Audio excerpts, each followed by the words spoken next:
جامی ز لطفش خدایا ہی کرم بار دگر کن۔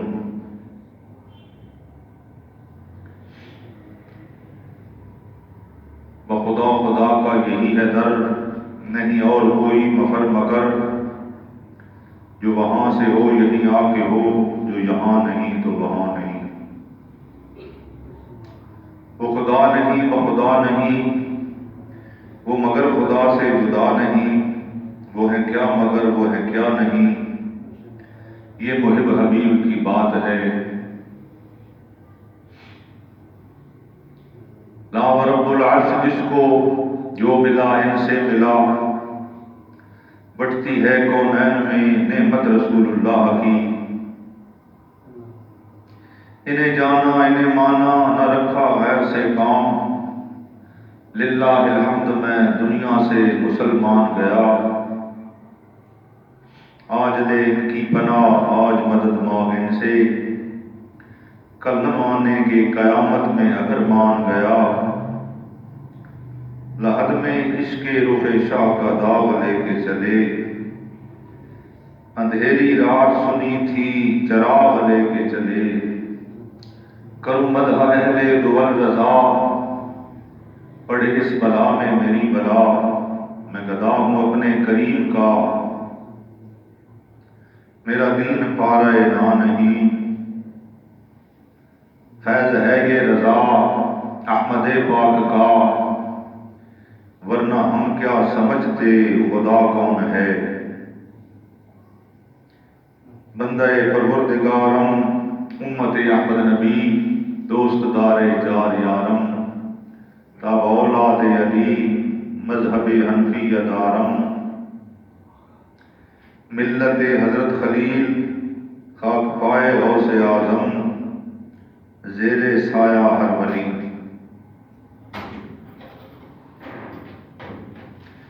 باغ عالم میں باد بہاری چلی، سرور انبیاء کی سواری چلی، یہ سواری سوئے ذات باری چلی۔ ابر رحمت اٹھا آج کی رات ہے، طور چوٹی کو اپنی جھکانے لگا، چاندنی چاند ہر سو دکھانے لگا، عرش سے فرش تک جگمگانے لگا۔ رشک صبح صفا آج کی رات ہے،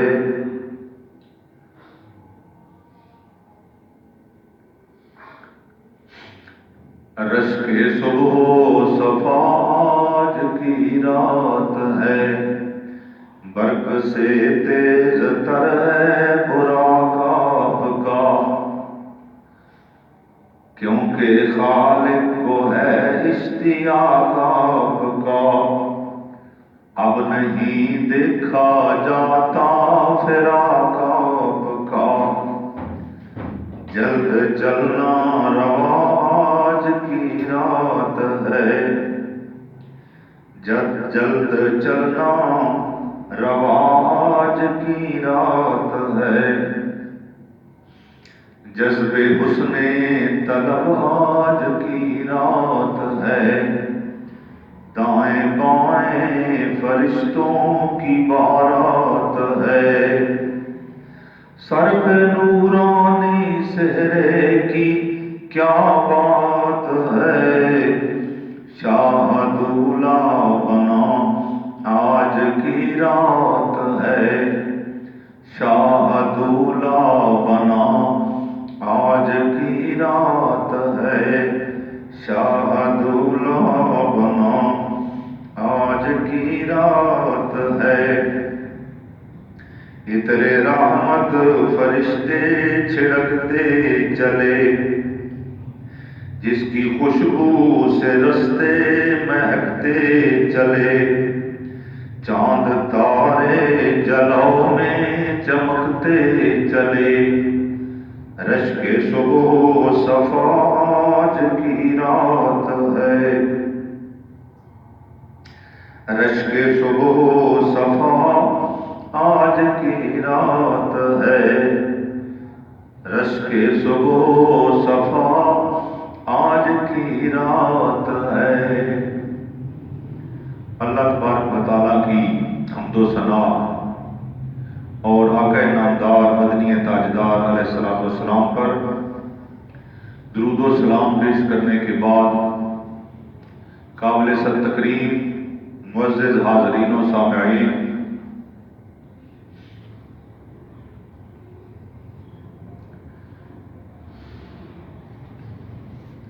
معزز حاضرین و سامعین، اللہ رب العزت کے حضور ہم دست بدعا ہیں کہ اللہ تبارک و تعالیٰ ہمارے پچھلے گناہ معاف فرمائے اور جو بقیہ سانس ہیں اس میں سچی توبہ کے ساتھ پنجگانہ نماز کی پابندی، قرآن پاک کی تلاوت، درود پاک کی کثرت، سچی توبہ استغفار، اپنا ذکر و فکر نصیب فرمائے، تقویٰ پرہیزگاری عطا فرمائے۔ اللہ تبارک و تعالی ہمیں قرآنی تعلیمات اور نبی علیہ السلام کے فرامین عالیہ سن کر، سمجھ کر، پڑھ کر، سنا کر عمل کرنے کی توفیق عطا فرمائے۔ تو یہ ماہ رجب المرجب شریف، جہاں نبی پاک علیہ السلام کی تعلیمات میں حدیث مبارکہ میں رسول اللہ نے فرمایا، مختلف روایات ہیں بدل بدل کے، ایک روایت میں فرمایا رجب و شہر اللہ، رجب اللہ کا مہینہ ہے، و شعبان و شہری، اور شعبان میرا مہینہ ہے، و رمضان شہر امتی، اور رمضان میری امت کا مہینہ ہے۔ تو یہ تین مہینے خاص طور پر رجب شریف، رجب المرجب اور شعبان المعظم اور رمضان المبارک،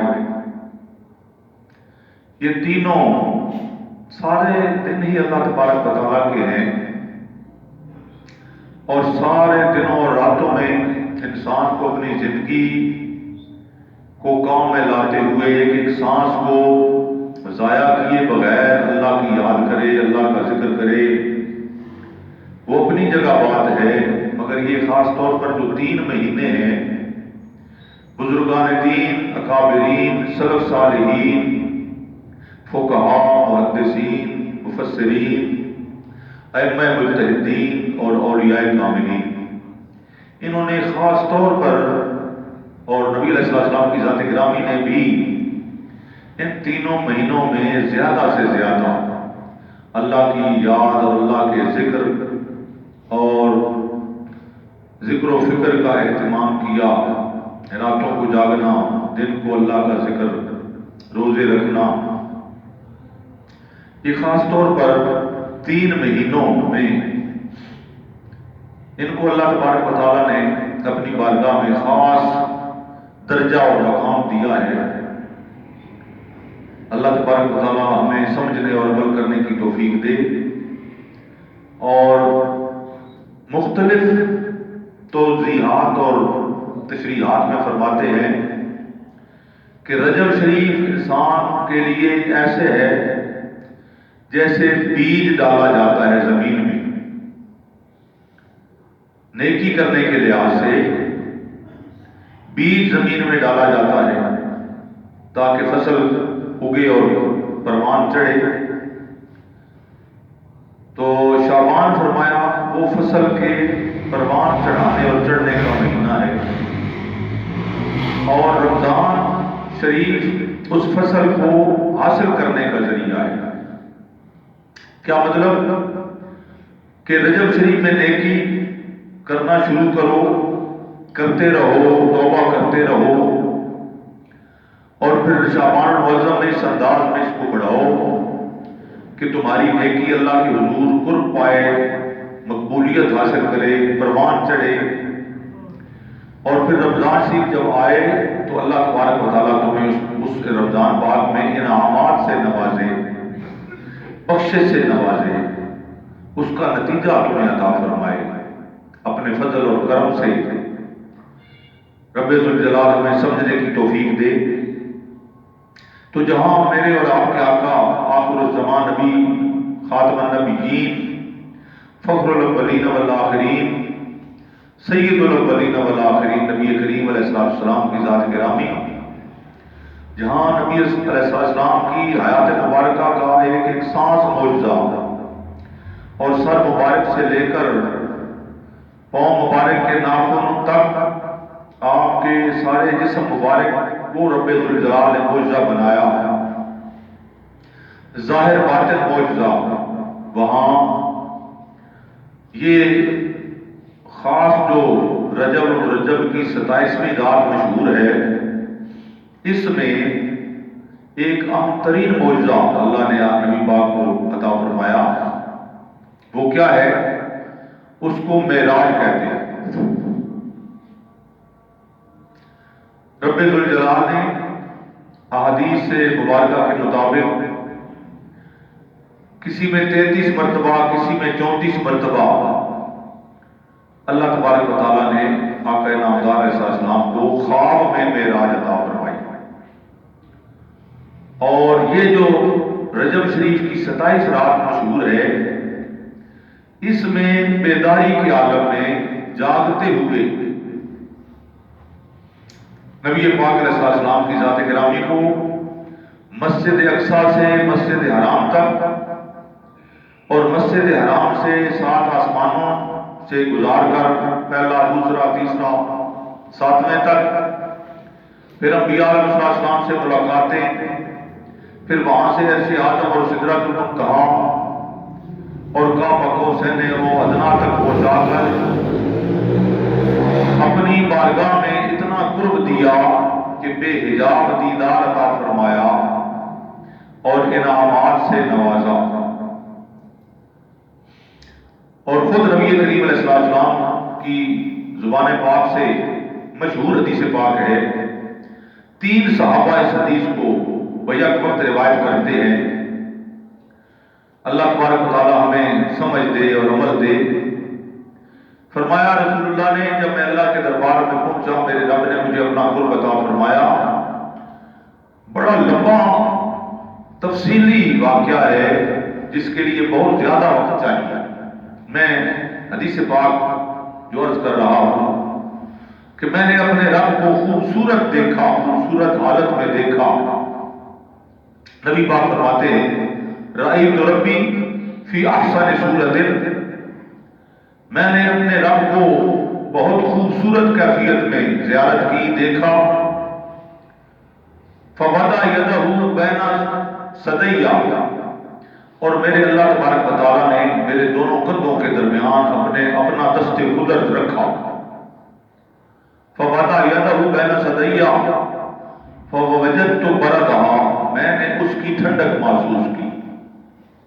نبی پاک فرماتے ہیں، اور آخری الفاظ حدیث پاک کے کیا ہیں؟ فعلمت ما فی السماوات و ما فی الارض، جو کچھ زمین و آسمان میں غائب تھا اور جو علم تھا، اللہ نے سارا مجھے عطا کر دیا۔ اللہ تبارک و تعالیٰ ہمیں سمجھنے کی توفیق دے اور عمل کرنے کی توفیق دے، اور نبی علیہ السلام کی عظمت دل میں بٹھانے اور سمانے کی توفیق دے کہ اللہ رب العزت نے اپنے محبوب کو کتنا بڑا مقام، کتنی بڑی عظمت اور شان عطا فرمائی۔ آج ادھر کلمہ پڑھ کر امتی کہلا کر نبی علیہ السلام کی بارگاہ میں مختلف قسم کی منفی باتیں، توہین آمیز معاملات، استغفر اللہ ربی من کل ذنب واتوب الیہ۔ تو خیر، اللہ تبارک و تعالیٰ نبی پاک کی محبت، عظمت اور آقا علیہ السلام کا پیار اور دیدار نصیب فرمائے۔ یہ اہم ترین معجزہ، اس پر نبی پاک علیہ السلام کی ذات گرامی کو جب رب ذوالجلال نے اپنی بارگاہ میں بلایا تو دیدار کروایا، اس پر یہ آیت مقدسہ سورہ بنی اسرائیل اور یہ 15واں پارہ اس کی ابتدا ہے، اس میں یہ پورا ذکر اجمالی طور پر کیا گیا ہے۔ فرمایا سبحان الذی اسری بعبدہ لیلا من المسجد الحرام الی المسجد الاقصی، پاک ہے وہ ذات جس نے سیر کروائی جو اپنے بندے کو راتوں رات لے گیا، اسری بعبدہ لیلا من المسجد الحرام، راتوں رات لے گیا من المسجد الحرام بیت اللہ شریف سے، مسجد حرام سے، الی المسجد الاقصی، مسجد اقصی تک۔ اب مسجد اقصی کی آگے تعریف ہو رہی ہے، الذی بارکنا حولہ لنریہ من آیاتنا، جس کے گردا گرد ہم نے برکتیں رکھی ہیں کہ ہم اسے اپنی لنریہ من آیاتنا، اس لیے وہاں تک لے گئے اس برکتوں والی مسجد تک کہ ہم اپنی نشانیاں، عظیم نشانیاں دکھائیں نبی علیہ السلام کو۔ انہ هو السمیع البصیر، بے شک وہ سنتا اور دیکھتا ہے۔ یہ لفظی ترجمہ آپ نے سنا اس آیت مقدسہ کا، رب ذوالجلال ہمیں سمجھ عطا فرمائے۔ تو نبی علیہ السلام کی ذات گرامی اللہ کی بارگاہ میں پہنچ کر جو رب ذوالجلال نے اپنی بارگاہ میں آپ کو دیدار عطا فرمایا اور یہ آیات طیبات نازل فرمائی، اس شرح میں چند باتیں ہمارے بزرگان دین نے جو لکھی ہیں بالکل مختصر اور ضرورت کے مطابق رب ذوالجلال ہمیں سمجھ عطا فرمائے۔ فرماتے ہیں کہ اس سورت کا نام، جہاں بنی اسرائیل مشہور نام ہے اس سورت کا، وہاں اس سورت کا نام سورہ اسراء بھی ہے اور سورہ سبحان بھی ہے۔ اسراء مانا یعنی سیر اس میں کروائی گئی نبی پاک کو، اور سورہ سبحان یعنی سبحان سے شروع ہوتی ہے کہ نبی پاک نے خود دعویٰ نہیں فرمایا کہ میں معراج پر گیا، میں نے یہ کیا۔ اللہ فرماتا ہے میں رب پاک ہوں ہر عیب سے، ہر کجی سے، ہر کمزوری سے، ہر ناتوانی سے پاک ہوں، ہر ناممکن سے پاک ہوں۔ سبحان اللہ، پاک ہے وہ ذات۔ فرمایا دعویٰ کرنے والا اس سیر کرانے کا اللہ تبارک و تعالیٰ ہے اور وہ علی کل شیء قدیر ہے۔ اب انکار کی تو کوئی گنجائش نہیں ہے۔ رب ذوالجلال فرماتا ہے میں نے اپنے محبوب کو سیر کروائی، پاک ہے وہ ذات جس نے رات کے تھوڑے سے حصے میں اپنے بندے کو، بندہ خاص کو، نبی پاک کو مسجد حرام سے مسجد اقصی تک کی سیر کروائی اور وہاں سے آسمانوں تک اور وہاں سے اپنے قرب عرش اعظم سدرۃ المنتہا سے گزار کر اپنے قرب میں کعبہ حسین و ادنا میں پہنچ کر اپنا دیدار کروایا اور انعامات سے نوازا۔ فرمایا جہاں بنی اسرائیل اس کا نام ہے وہاں سورہ اسراء اور سورہ سبحان بھی اس سورت کا نام ہے۔ اب آگے فرمایا ہر عیب اور نقصان سے پاک۔ سورہ یہ سبحان کا معنی کیا ہے؟ ہر عیب اور نقصان سے پاک۔ جو بھی اعتراضات اس وقت یا پہلے اگر کوئی اپنے ایمان کی کمزوری پر یا نادانی پر کہے یا بدقسمتی پر کہے کہ وہ باتیں اس معاملے میں کرے کہ نبی علیہ السلام کی ذات گرامی کو ظاہری بیداری کی حالت میں اور سر کی آنکھوں سے اللہ تبارک و تعالیٰ کا دیدار کیوں ہوا، کیسے ہوا، ان کے لیے بات ہے کہ اللہ فرماتا ہے میں پاک ہوں ہر عیب سے، میں نے دعویٰ کیا ہے کہ میں نے اپنے محبوب کو سیر کروائی، تو ہر عیب نقصان سے پاک جو کوئی اس اسم الہی کا وظیفہ کرے، یعنی سبحان یا سبحان بڑا کرے، اللہ تعالیٰ اسے گناہوں سے پاک فرمائے گا۔ یہ وہ اسم مبارک ہے سبحان اللہ تبارک و تعالیٰ کا، کہ جو اس اسم کا وظیفہ کرے رب ذوالجلال، جس طرح خود پاک ذات ہے، یہ بات پکی ہے کہ ہر اسم کا وظیفہ کرنے والا اس کے معنی اور اس کے تجلیات وظیفہ کرنے والے پر اثر انداز ہوتے ہیں۔ تو اس لحاظ سے کہ چونکہ اس کا معنی پاک ہے، اس وجہ سے جب بندہ کوئی سبحان یا سبحان کا وظیفہ کرتا ہے تو اللہ تبارک و تعالیٰ اسے گناہوں سے پاک کرتا ہے۔ گویا یہ دوسرے لفظوں میں استغفار کا متبادل بھی ہے کہ جیسے استغفار بخشش کا ذریعہ ہے اور ہم توبہ کرتے ہیں، اسی طرح یہ یا سبحان پڑھنا بھی اللہ تبارک و تعالیٰ کی بارگاہ میں طہارت اور پاکیزگی کا اور اپنے گناہوں سے نجات حاصل کرنے کا ذریعہ ہے۔ رب ذوالجلال ہمیں سمجھنے اور عمل کرنے کی توفیق دے، یعنی سبحان یا سبحان پڑھا کرے، اللہ تعالیٰ سے اسے گناہوں سے پاک فرمائے گا۔ ہر اسم الہی کی تجلی عامل پر پڑتی ہے، یعنی عمل کرنے والے پر۔ جو یا غنی کا وظیفہ پڑھے خود غنی اور مالدار ہو جائے، سبحان اللہ، یعنی ہر اسم الہی کی تجلی عامل پر یعنی وظیفہ کرنے والے پر پڑتی ہے۔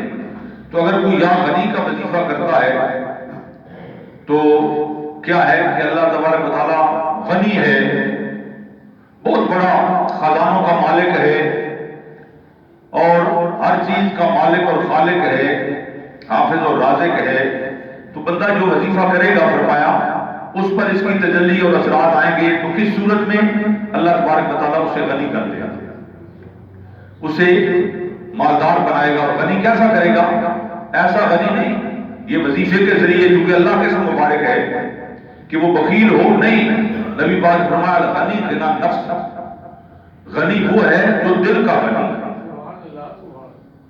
تو اللہ تبارک و تعالیٰ کا چونکہ اسم مبارک ہے، اس وجہ سے اسے غنا بھی عطا ہوگی اور دل کا غنی ہوگا۔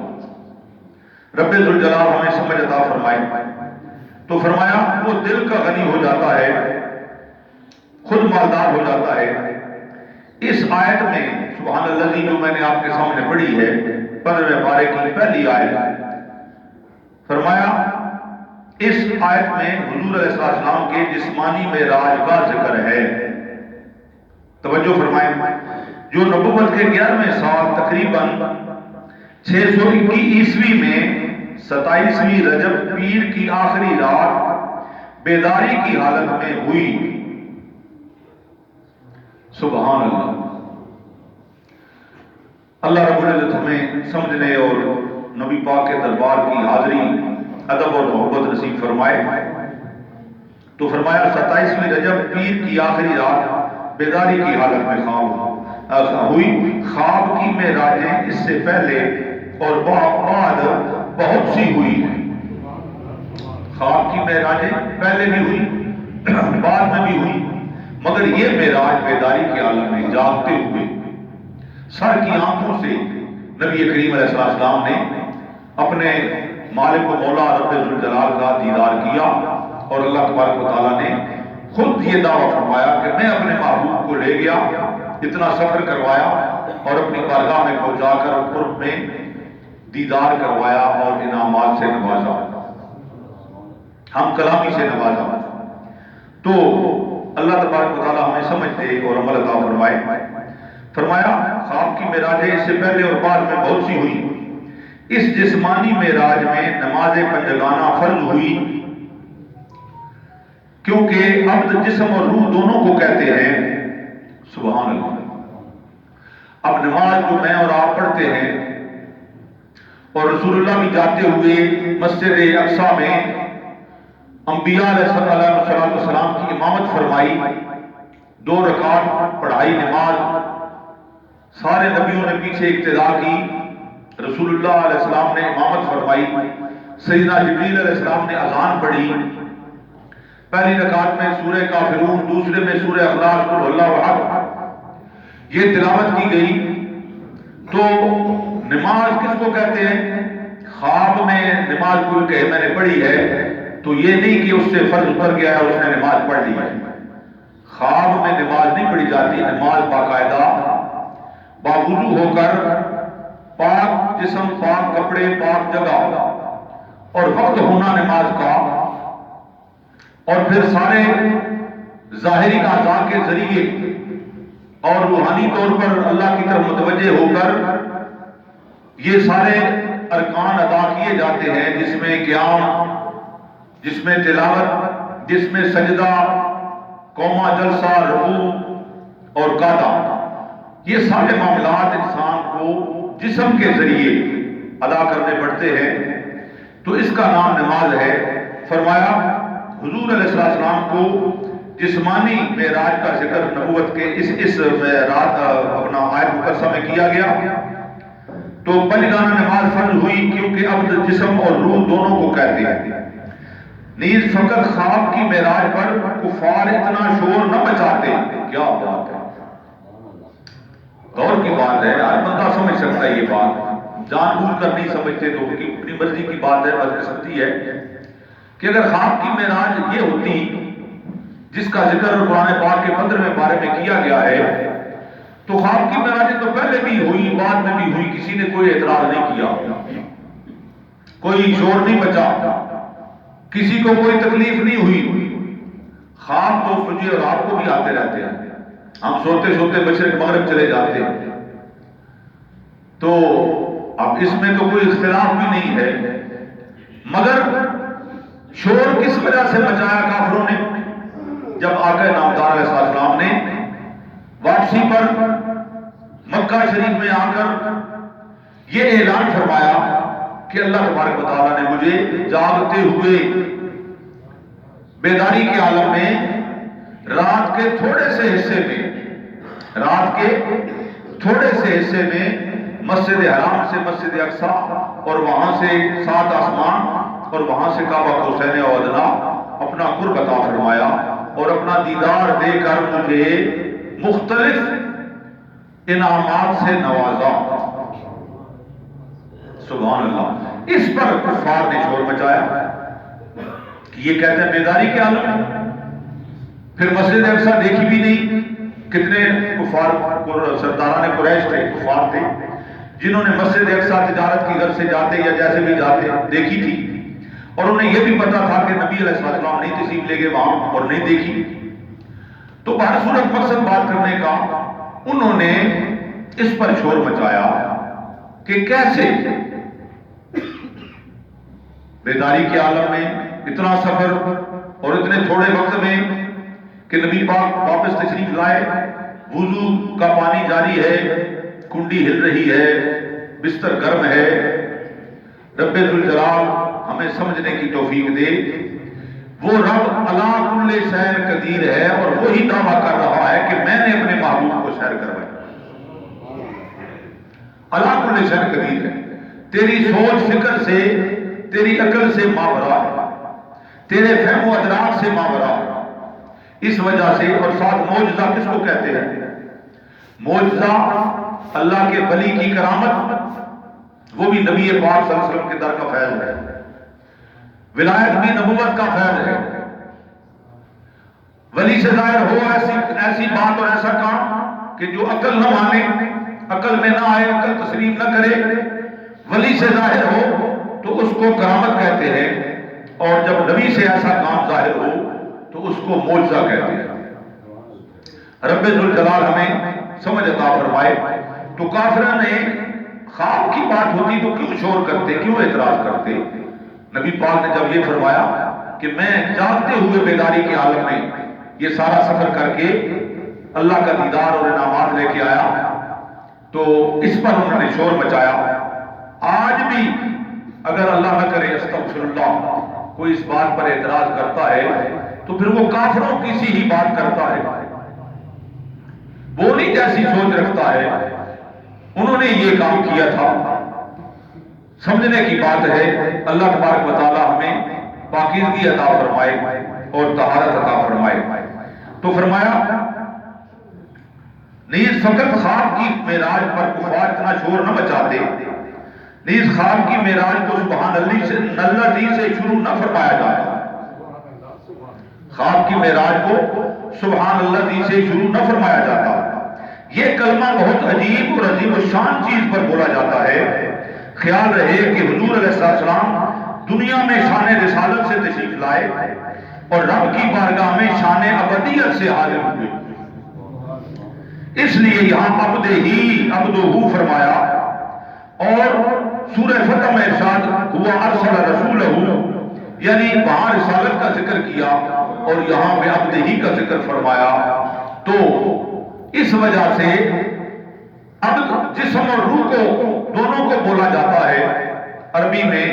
رب ذوالجلال وہی بات ہے کہ ہمیں بار بار یہ عرض کرتا ہوں سمجھنے کی توفیق دے، اور خاص طور پر دین کی سمجھ، قرآن پاک کی سمجھ، حدیث مبارکہ کی سمجھ۔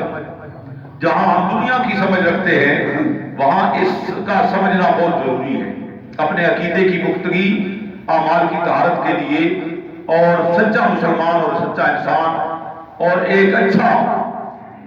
کئی دفعہ دعاؤں میں یہ بات میں کرتا رہتا ہوں، اللہ تو ہمیں مقام انسانیت اور مقام ابدیت عطا فرما، مقام انسانیت اور مقام ابدیت۔ اگر یہ انسان کو مل جائے تو پھر اور کسی مرتبے اور مقام کی ضرورت بھی نہیں۔ یہ وہ مرتبہ ہے، یہ وہ مقام ہے کہ بڑے بڑے لوگ اس سے پیچھے ہیں۔ دیکھیں بعبدہ ہی اللہ نے اپنے محبوب سید الاولین والآخرین کے لیے ارشاد فرمایا، اور یہ بات بھی ہے بعبدہ ہی میں فرمانے میں یہ بھی ایک راز ہے کہ جہاں میرے پاک نبی کریم علیہ السلام سراپا معجزہ، میں کہ بات یہ بار بار کرتا ہی رہتا ہوں، سراپا معجزہ، اور یہ اہم ترین معراج بہت بڑا معجزہ۔ اگر آپ پہلے انبیاء علیہ السلام، سیدنا عزیر علیہ السلام، سیدنا عیسیٰ علیہ السلام، اس طرح مختلف انبیاء کے حالات پڑھیں تو انہوں نے چند معجزے دیکھ کر، خلاف عقل معاملات دیکھ کر اپنے عقیدے بدل لیے کہ یہ اللہ کے نبی نہیں ہیں، یہ تو اللہ ہے، یہ اللہ کے بیٹے ہیں۔ اپنے عقیدے بدل لیے کہ اللہ نہیں ہے، اپنا رسول نہیں ہے، نبی نہیں ہے، یہ اللہ کے بیٹے ہیں، یہ گویا ہمارے خدا ہیں۔ مختلف انہوں نے اپنے اپنے اس موضوع پر عقیدے بنائے ہوئے ہیں چند معجزات دیکھ کر۔ تو یہاں میرے رب نے نبی پاک علیہ السلام کی عظمت اور شان کو بعبدہ ہی کے ساتھ اس طرح ظاہر فرمایا کہ باوجود سراپا معجزہ ہونے کے باوجود بے حجاب